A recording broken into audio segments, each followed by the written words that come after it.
Kemudian tatkala dia melangkah ke masjid, satu langkah menggugurkan dosa dan mengangkat derajat.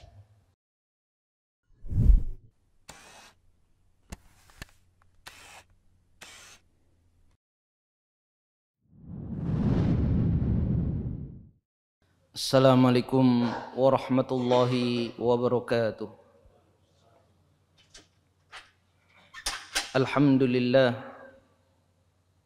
Alhamdulillahilladzi hadana lihada wa ma kunna linahtadiya laula an hadanallah.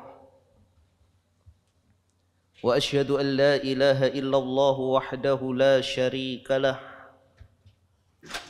Wa asyhadu anna Muhammadan abduhu wa rasuluh. Ya ayyuhalladzina amanu ittaqullaha wa qulu qawlan sadida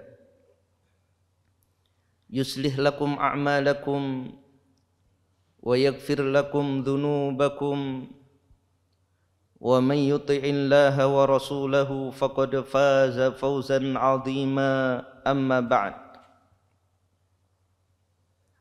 Kaum muslimin dan muslimat jamaah salat subuh Masjid Al-Faruq rahimani wa rahimakumullah. Kembali kita melanjutkan kajian kita dalam kitab Tazkiyatun Nufus wa Tarbiyatuha kama yuqarriruha ulama'us salaf.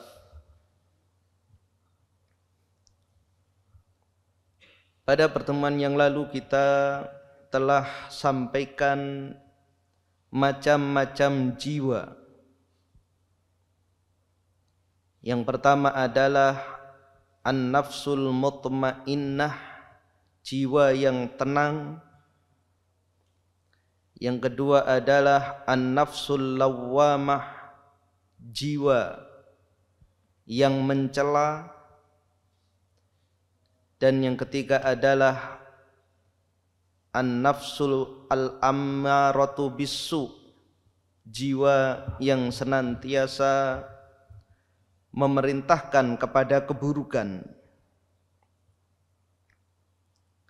Kita akan bahas satu persatu tentang ketiga macam jiwa ini. Yang pertama adalah an-nafsul mutmainnah, jiwa yang tenang.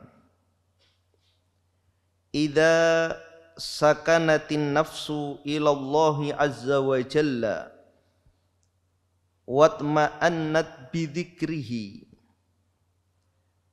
jika jiwa merasa tenang kepada Allah, merasa tenang dengan berzikir kepadanya, merasa tenang dengan ingat kepada Allah, wa anabat ilaihi, ia kembali kepada Allah, washtaqat ila liqa'ih, rindu untuk berjumpa kepada Allah, wa anisat biqurbihi, merasa bahagia dengan kedekatan kepada Allah, fahiya mutmainnah, maka jiwa inilah jiwa yang tenang. Jadi jiwa yang tenang ketika di dunia dia merasa tenang hatinya ketika ingat Allah. Ia merasa rindu berjumpa dengan Allah Subhanahu wa ta'ala, merasa bahagia dekat dengan Allah, dan kedekatan dengan Allah Subhanahu wa ta'ala tiada lain hanya bisa diraih dengan ketaatan kepadanya, dengan ketakwaan kepada Allah Subhanahu wa ta'ala. Innallaha ma'al ladzina taqaw, sesungguhnya Allah Subhanahu wa ta'ala bersama orang-orang yang bertakwa. wa hiya allati yuqalu laha 'indal wafah, maka jiwa inilah yang akan dipanggil ketika dia wafat, ya ayyatuhan nafsul mutmainnah, wahai jiwa yang tenang, irji'i ila rabbiki radiyatan mardiyah, kembalilah kepada Tuhanmu dalam keadaan ridha dan diridhoi.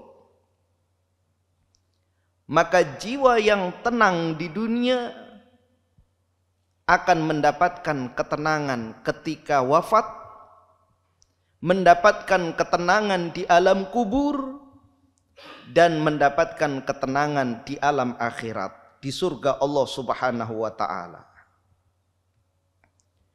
Qala Ibnu Abbas radhiyallahu an, berkata Abdullah ibnu Abbas radhiyallahu an, al-mutmainnatu al-musaddiqatu, jiwa yang tenang itu adalah jiwa yang membenarkan, mempercayai khabar dari Allah Subhanahu wa ta'ala, mempercayai kabar yang gaib dari Allah Subhanahu wa ta'ala, mempercayai surga dan neraka, mempercayai janji-janji Allah Subhanahu wa ta'ala, sehingga jiwanya menjadi tenang. Wa qala Qatadah, dan berkata Qatadah, huwal mu'minu itma'annat nafsuhu ila ma wa'adallah, jiwa yang tenang adalah seorang mukmin yang tenang jiwanya terhadap apa yang dijanjikan oleh Allah. Wa sahibuha yatma'innu fi babi ma'rifati asma'ihi wa sifatihi ila khabarihi alladhi akhbara bihi an nafsihi wa akhbara bihi an rasulihi sallallahu alaihi wasallam. Dan pemilik jiwa ini tenang di pintu makrifat, pintu mengenal nama-nama dan sifat-sifat Allah Subhanahu wa ta'ala. Ketenangan terhadap kabar yang dikhabarkan oleh Allah Subhanahu wa ta'ala tentang dirinya, dan apa yang dikhabarkan oleh Rasulullah sallallahu alaihi wasallam tentang zat Allah Subhanahu wa ta'ala. Inilah pentingnya kita mempelajari asma dan sifat-sifat Allah Subhanahu wa ta'ala.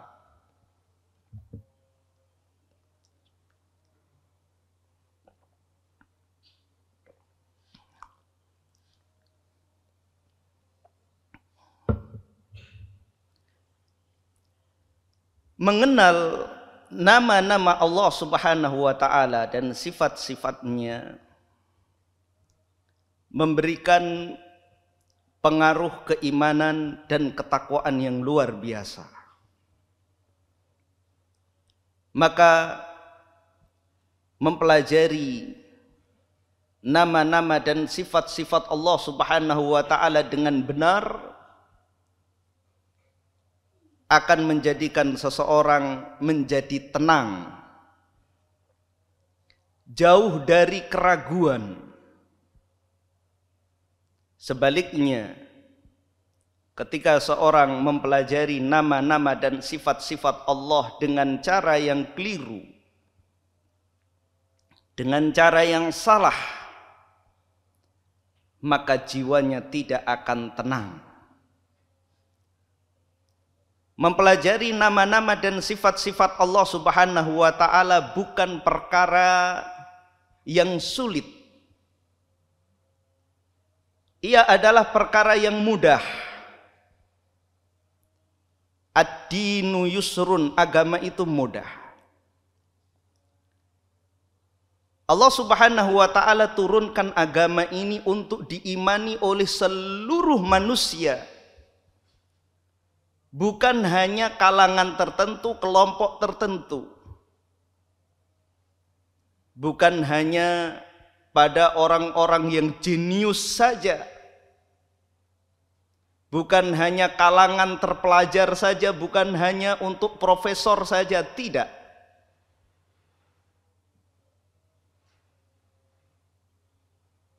Banyaknya terjadi penyimpangan dan kekeliruan dalam memahami asma dan sifat justru dilakukan oleh orang-orang yang mengaku jenius, mencampurkan cara mengimani asma dan sifat dengan filsafat Yunani. Filsafat yang dirintis oleh Aristoteles dengan mengutak-atik nama-nama dan sifat-sifat Allah Subhanahu wa ta'ala, sehingga semakin diutak-atik semakin membingungkan.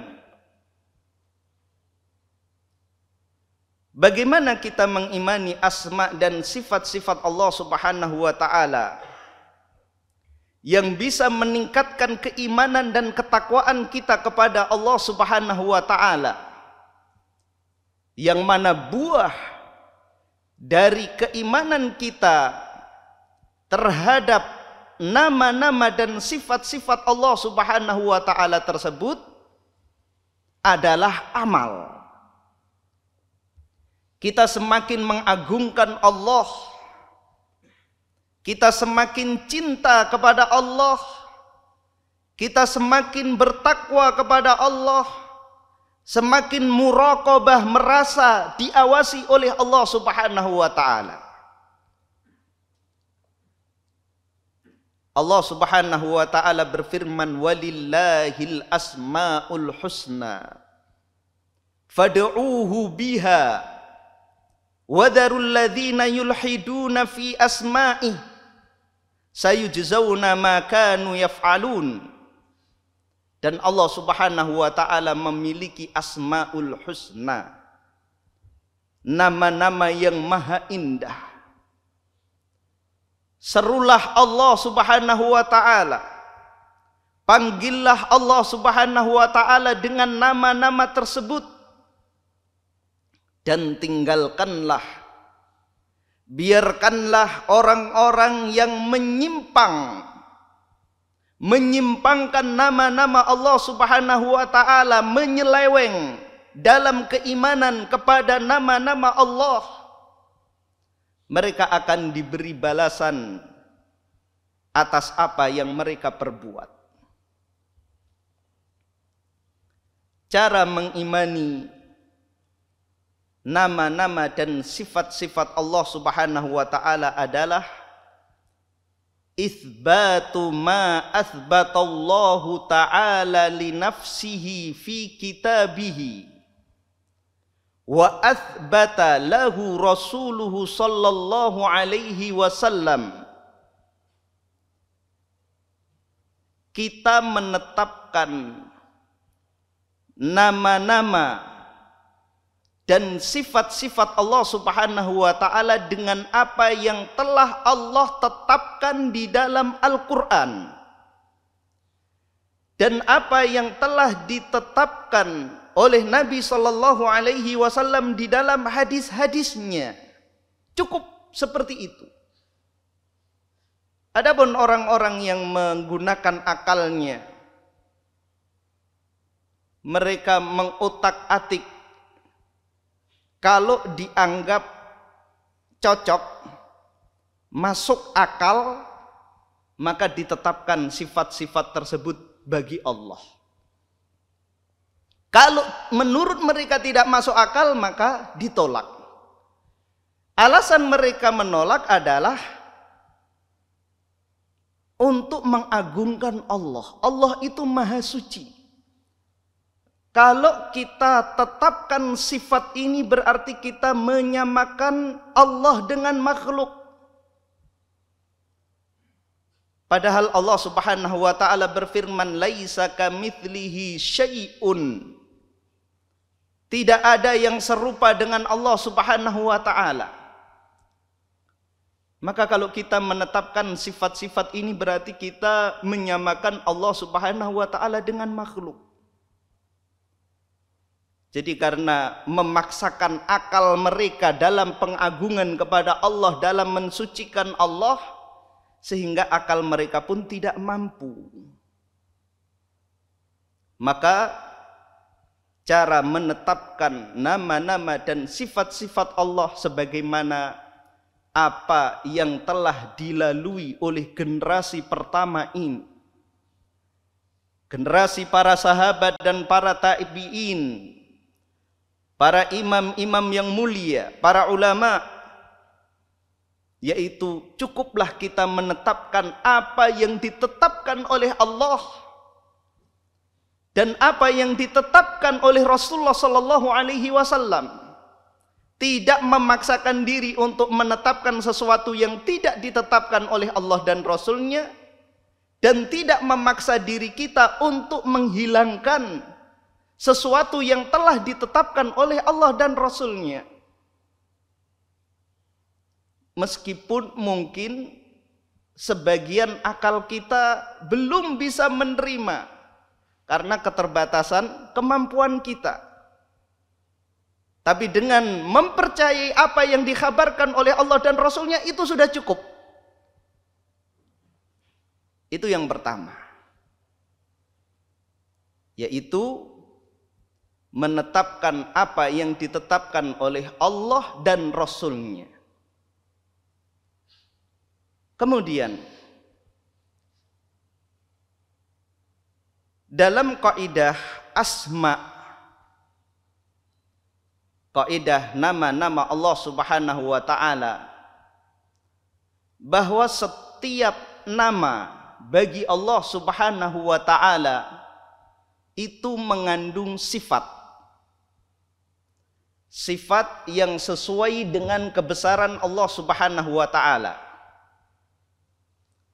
Sebaliknya, tidak semua sifat-sifat yang dikhabarkan oleh Allah dan Rasulnya, Allah memiliki nama dari sifat-sifat tersebut.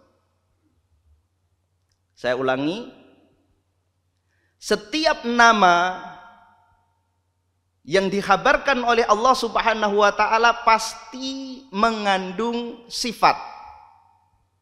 Ar-Rahman itu nama Allah, Ar-Rahim, Al-Malik, Al-Quddus, Al-Ghaffar, Al-Jabbar, Al-Mutakabbir, itu adalah nama-nama Allah yang pasti mengandung sifat dari nama-nama tersebut yang sesuai dengan nama tersebut. Dan ini yang membedakan antara nama Allah dengan nama makhluk. Kalau nama makhluk itu hanya sebagai pembeda, sebagai tanda. Ada yang namanya Budi, ada yang namanya Agus, ada yang namanya Hartono, ada yang namanya Ahmad, ada yang namanya Muhammad, ada yang namanya Hasan, ada yang namanya Husain. Itu sebagai tanda saja. Belum tentu pemilik nama tersebut memiliki sifat seperti namanya. Namanya bagus, tapi orangnya jelek. Namanya Soeharto, tapi nggak punya harta. Itu nama pada makhluk. Berbeda nama yang dimiliki oleh Allah Subhanahu wa taala. Ar-Rahman, Maha Pemurah, Allah pasti pemurah. Ar-Rahim, Maha Penyayang, Allah pasti penyayang. As-Sami, Al-Basir, Allah Maha mendengar, Allah Maha melihat. Dan begitulah seluruh nama-nama Allah Subhanahu wa taala. Kemudian itu tidak terjadi pada sebagian sifat. Jadi tidak keseluruhan sifat.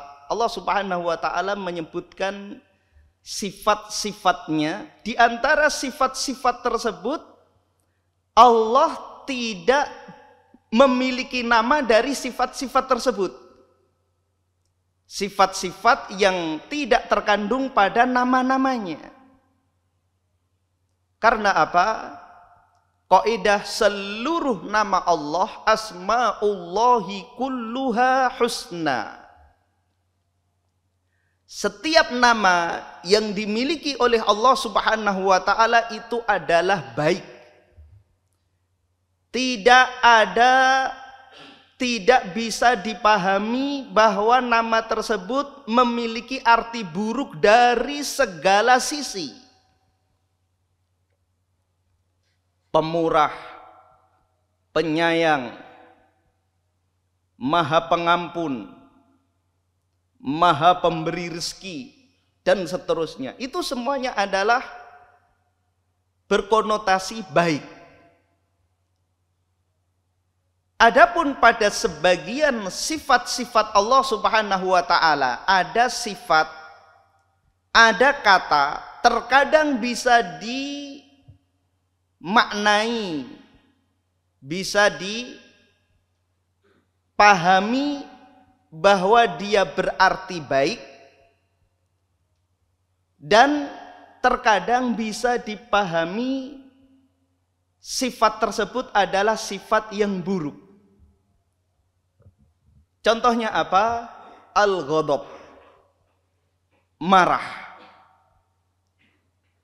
Marah itu, kalau kita mendengar kata marah,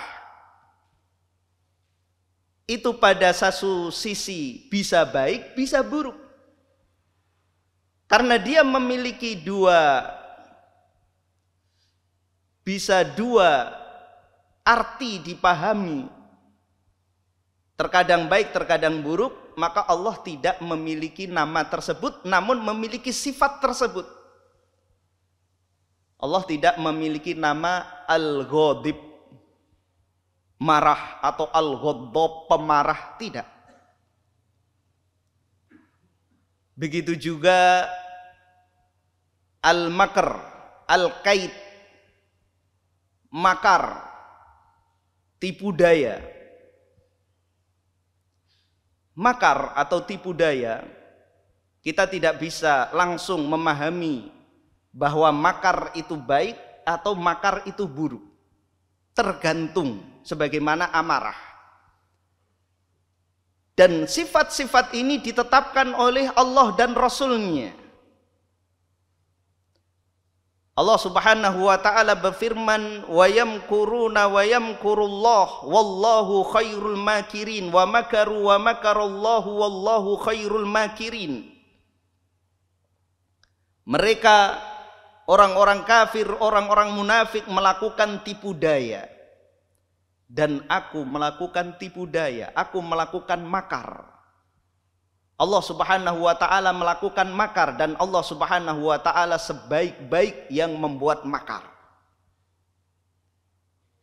Dalam firman yang lain Allah Subhanahu wa taala berfirman, innahum yakiduna kaida wa akidu kaida.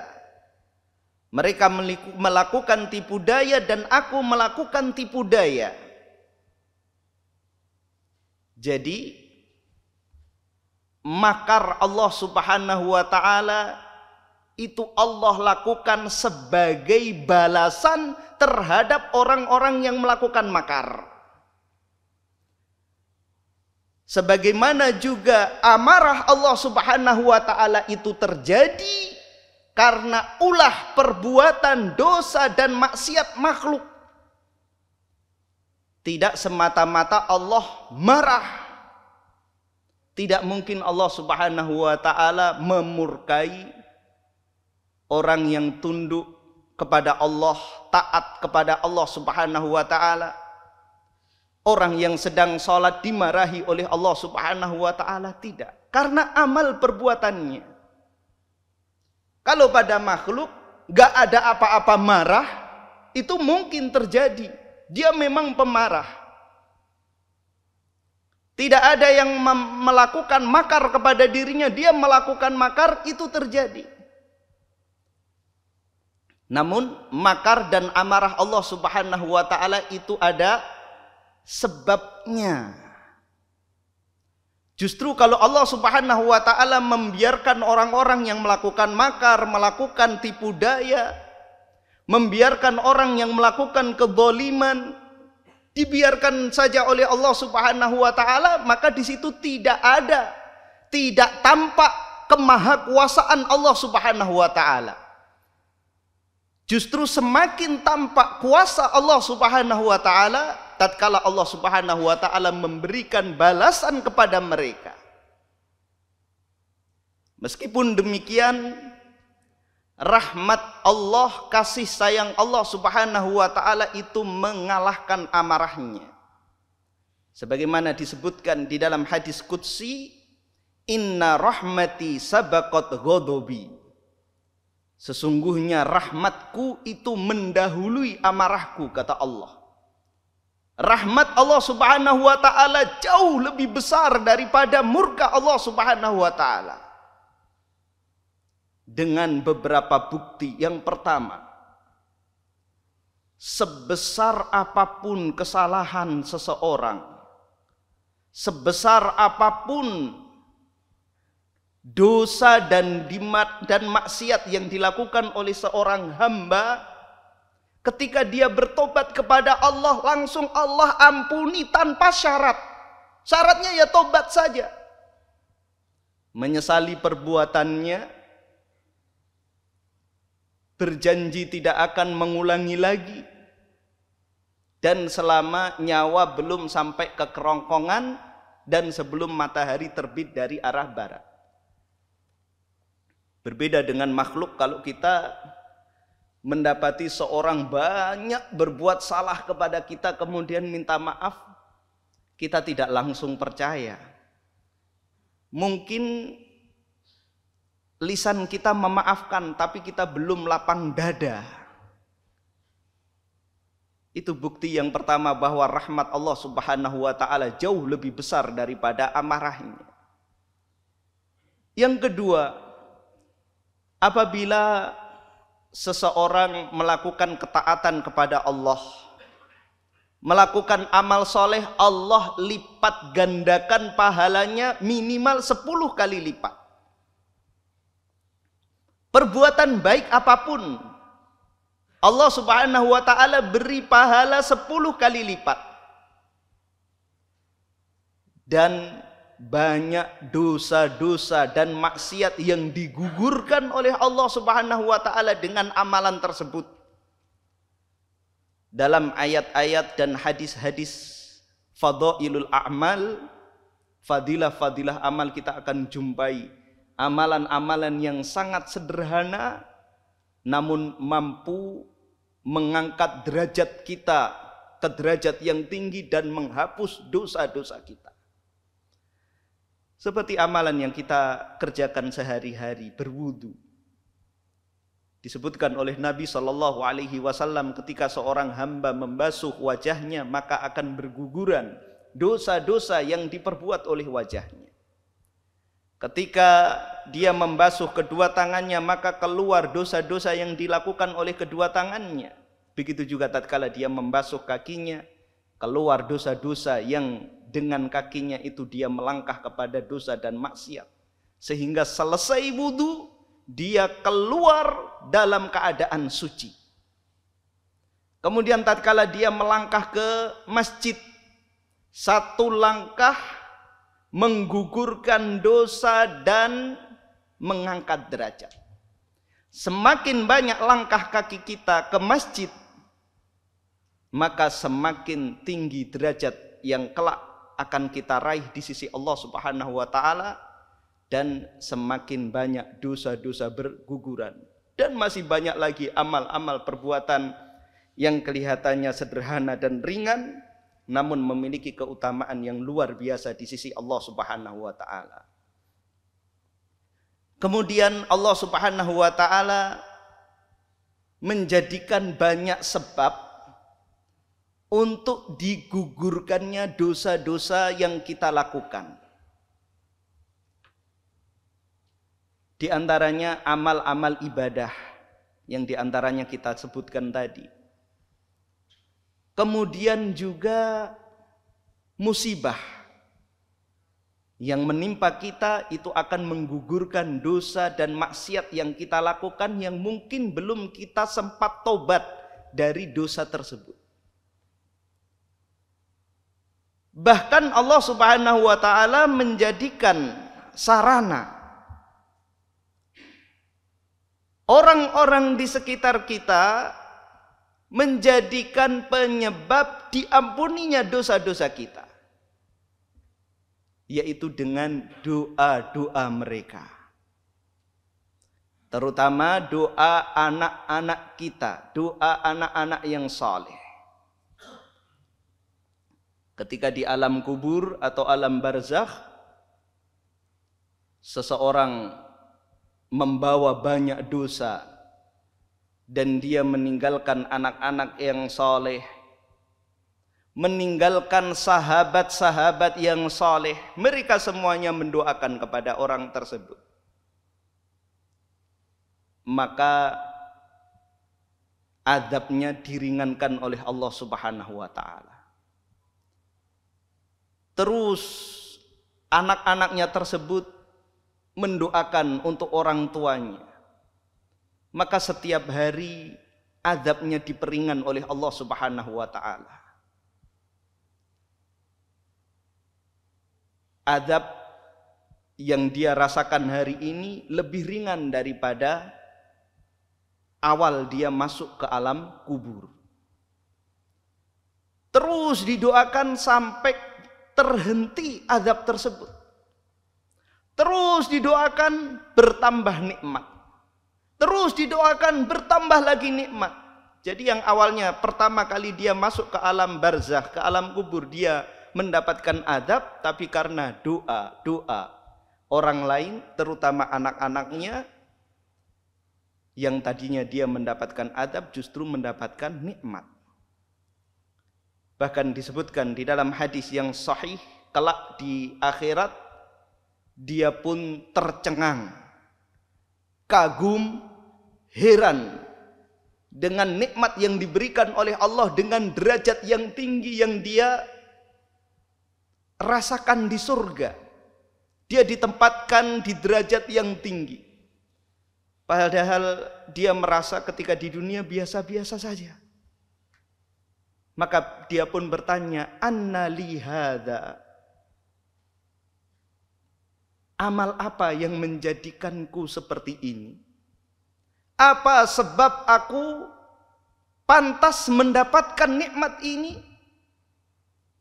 Maka dikatakan kepadanya, bistighfari waladika laka, karena istighfar anakmu untukmu, karena permohonan ampunan anakmu untukmu.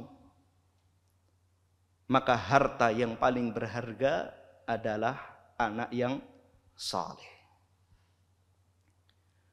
Kemudian sebab-sebab yang lain yang Allah Subhanahu wa taala menunjukkan bahwa rahmatnya lebih luas daripada amarahnya, adanya syafaat. Syafaat Nabi sallallahu alaihi wasallam, syafaat orang-orang saleh, syafaat orang-orang yang mati syahid, dan selain itu juga semata-mata rahmat Allah Subhanahu wa taala, Allah ampuni langsung dosa-dosanya.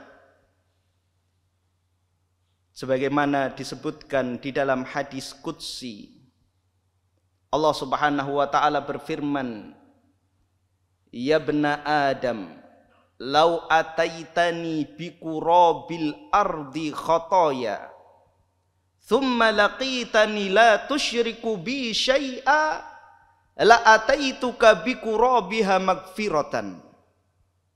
Wahai anak Adam, jika engkau menemuiku dalam keadaan membawa dosa sepenuh bumi, dan engkau menemuiku dalam keadaan tidak pernah berbuat syirik sedikit pun, maka aku akan menemuimu ampunan, maka aku akan menemuimu dengan ampunan sepenuh bumi pula. Inilah keutamaan tauhid.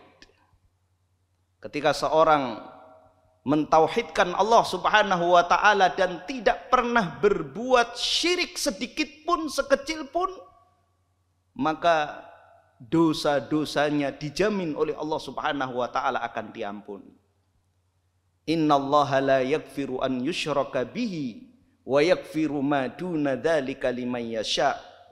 Sesungguhnya Allah Subhanahu wa taala tidak mengampuni dosa syirik dan mengampuni dosa di bawah syirik bagi orang yang dikehendaki oleh Allah Subhanahu wa taala. Jadi Allah langsung ampuni tanpa perantara apapun, tanpa sebab apapun, semata-mata rahmat Allah Subhanahu wa taala. Seorang ketika hidup di dunia tidak pernah melakukan dosa kesyirikan, maka dosa apapun yang dia lakukan bisa diampuni oleh Allah bagi orang yang dikehendaki oleh Allah Subhanahu wa taala.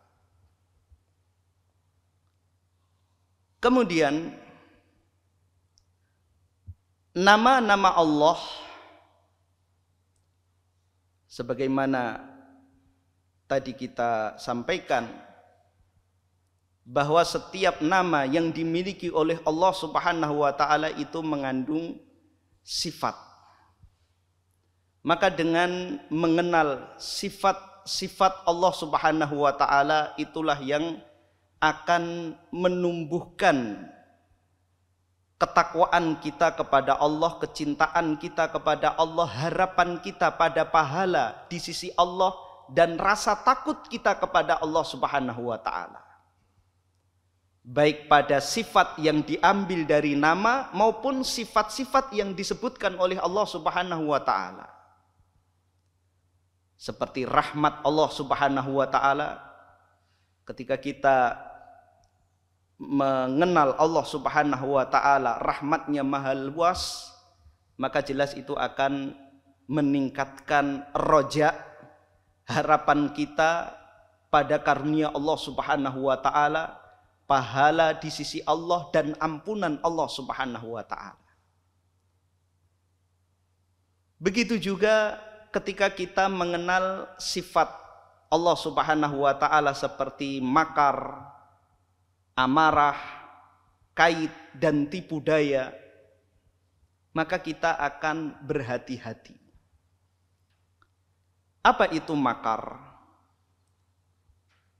Makar itu seringnya terjadi pada peperangan.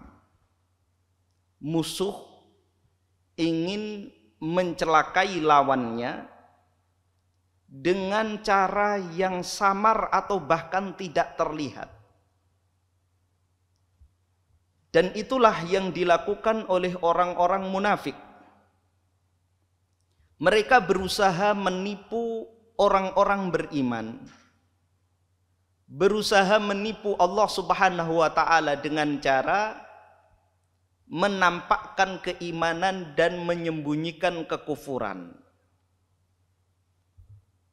Kemudian orang-orang munafik selalu melakukan upaya mencelakai orang-orang beriman dengan sembunyi-sembunyi. Dan itu senantiasa terjadi. Seperti ketika perang Uhud. Gembong munafik Abdullah bin Ubay bin Salul, dia berangkat bersama Nabi SAW ke medan perang Uhud. Maka tatkala sampai di kawasan Uhud, di saat kedua pasukan sudah bisa saling melihat, pasukan kafir Quraisy bisa melihat pasukan kaum muslimin, pasukan kaum muslimin bisa melihat pasukan kafir Quraisy.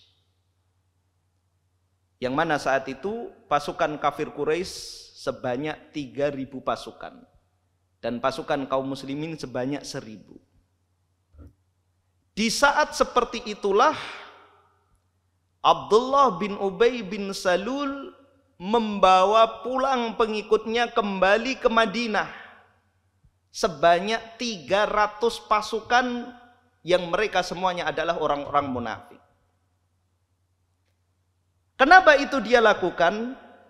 Mengapa sejak awal dia tidak berangkat ke Uhud.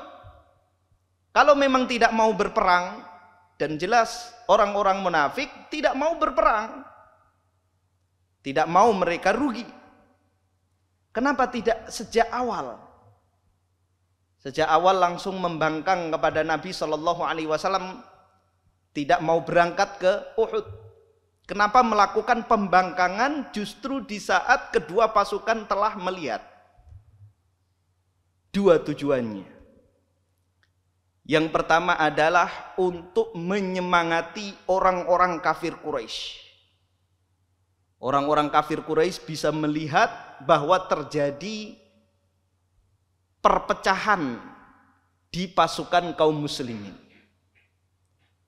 Terjadi pengurangan pasukan sehingga mereka lebih semangat lagi.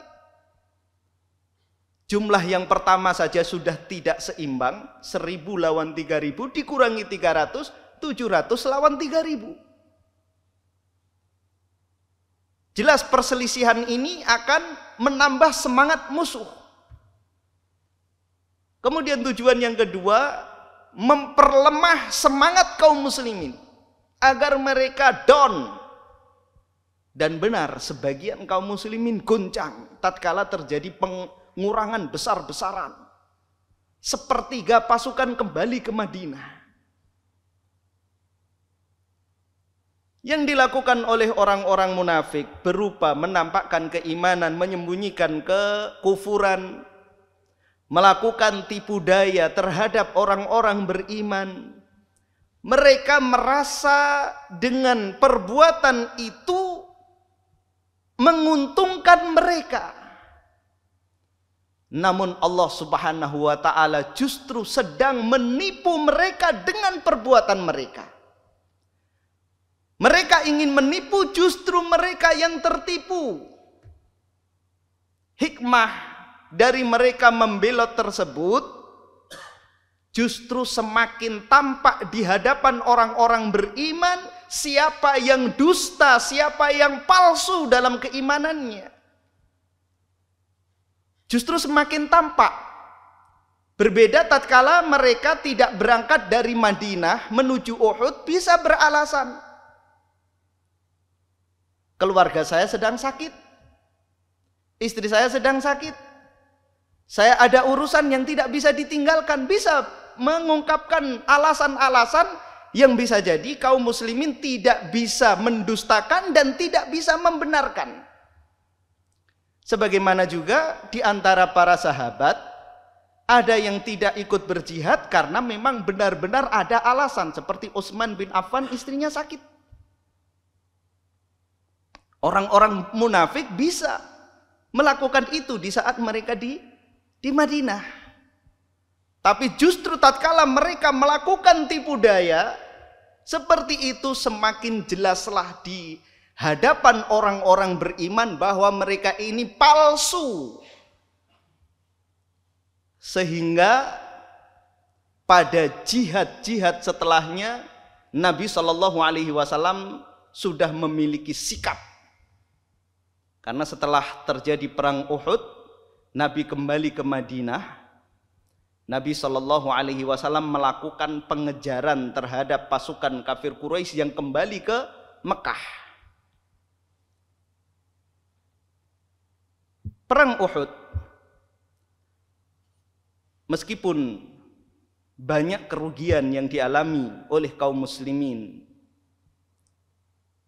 termasuk diantaranya adalah korban jiwa sebanyak 70 orang yang mati syahid. Namun tidak bisa dikatakan bahwa orang-orang kafir Quraisy keluar sebagai pemenang. Karena target utama mereka tidak tercapai. Orang-orang terkemuka yang menjadi target mereka tentunya yang pertama adalah Rasulullah Shallallahu Alaihi Wasallam dan sahabat-sahabatnya yang mulia Abu Bakar, Omar, Ali, semuanya masih utuh. Dan peperangan, pemenang itu akan mendapatkan ghanimah, harta rampasan yang didapat dari musuh, dan itu tidak didapatkan oleh orang-orang kafir Quraisy. Sehingga meskipun mereka bisa menimbulkan kerugian pada pasukan kaum muslimin, mereka pulang tidak membawa apa-apa, nol. Sehingga di tengah perjalanan sesama mereka saling mencela. Kenapa kita pulang? Kita belum mendapatkan target apa-apa ini. Kenapa mereka memutuskan untuk pulang? Abu Sufyan yang saat itu sebagai panglima perang kafir Quraisy memutuskan untuk menarik mundur pasukan karena khawatir peta pertempuran akan berubah. Karena pertama dimenangkan kaum muslimin, kemudian babak kedua kafir Quraisy berhasil memporak-porandakan pasukan kafir Quraisy, pasukan kaum muslimin. Kemudian Nabi SAW menarik mundur sahabat-sahabatnya menuju gunung Uhud, dan disitulah mereka bisa bertahan. Setiap upaya musuh hendak mengejar dilempari dengan panah, dilempari dengan tombak dari atas.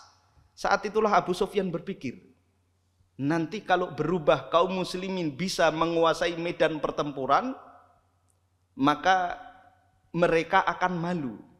Orang-orang Quraisy akan malu yang kedua kalinya. Mereka kalah dalam perang Badar, masa akan kalah lagi sekarang? Maka lebih baik ditarik mundur agar bangsa Arab mendengar kaum muslimin mendapatkan banyak kerugian pada perang tersebut, meskipun kafir Quraisy belum keluar sebagai pemenang. Maka tatkala mereka dalam perjalanan pulang, ketika Nabi sudah sampai di Madinah, padahal masih diterpa kesedihan yang sangat mendalam, banyaknya sahabat yang gugur, termasuk paman Nabi SAW Hamzah bin Abdul Muttalib, dan juga kelelahan yang luar biasa. Nabi SAW memutuskan untuk mengejar mereka karena khawatir mereka akan kembali menyerang tiba-tiba. Maka Nabi SAW mengomando sahabatnya agar bersiap mengejar pasukan kafir Quraisy. Dan Nabi SAW memberikan keputusan bahwa tidak boleh berangkat kecuali orang-orang yang ikut serta dalam perang Uhud. Abdullah bin Ubay bin Salul meminta izin kepada Nabi SAW untuk ikut kembali, maka dilarang oleh Nabi. Sudah jelas. Jadi tipu daya yang dia lakukan ketika membelot melakukan pembangkangan sebelum peperangan, ini membawa hikmah bagi kaum muslimin. Orang-orang beriman menjadi nyata bagi mereka mana kawan mana lawan. Jadi itulah makar Allah Subhanahu wa taala. Orang-orang yang berusaha melakukan makar, melakukan tipu daya kepada Allah, pada waktu sesaat dia akan merasa beruntung.